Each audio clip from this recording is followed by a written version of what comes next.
এক ব্যক্তির স্ত্রীর ৪৫ বছর বয়সে মৃত্যু হলো। সবাই যখন দ্বিতীয় বিয়ের পরামর্শ দিল, তখন তিনি বললেন, স্ত্রীর সবচেয়ে বড় উপহার ছেলে আছে, তো ওকে নিয়েই কেটে যাবে।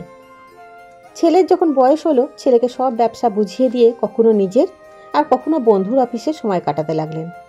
ছেলের বিয়ের পর উনি আরও বেশি একাকী হয়ে পড়লেন। তখন পুরো বাড়ি বৌমার অধিকারে দিয়ে দিলেন। ছেলের বিয়ের কিছুদিন পরে তিনি দুপুরে খাবার খাচ্ছিলেন। ছেলেও অফিস থেকে এসে হাত মুখ ধুয়ে খাবার খাওয়ার জন্য তৈরি হচ্ছিল। ছেলে শুনতে পেল বাবা খাবার পর দই চাইল, আর বউ জবাব দিল, আজকে ঘরে দই নেই। খাবার খেয়ে বাবা বাইরে হাঁটতে চলে গেল। কিছু পরে ছেলে তার বউয়ের সাথে খাবার খেতে বসল। খাবারে পাত্র ভরে দই ছিল। ছেলে কোনো প্রতিক্রিয়া না জানিয়ে খাবার খেয়ে অফিসে চলে গেল। কিছুদিন পরে ছেলে নিজের বাবাকে বলল, আজ আপনাকে কোর্টে যেতে হবে বাবা, আর আজ আপনার বিবাহ হচ্ছে।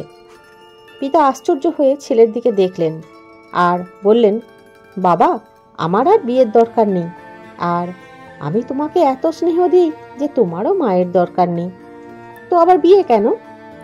ছেলে বলল, বাবা, না আমি নিজের জন্য মা আনছি, আর না নিজের স্ত্রীর জন্য শাশুড়ি আনছি। আমি তো কেবল আপনার জন্য দইয়ের ব্যবস্থা করছি। কাল থেকে আমি ভাড়া বাড়িতে আপনার বৌমার সাথে থাকব, আর আপনার অফিসের এক কর্মচারীর মতো বেতন নেব, যাতে আপনার বৌমা জানতে পারে দইয়ের দাম কত।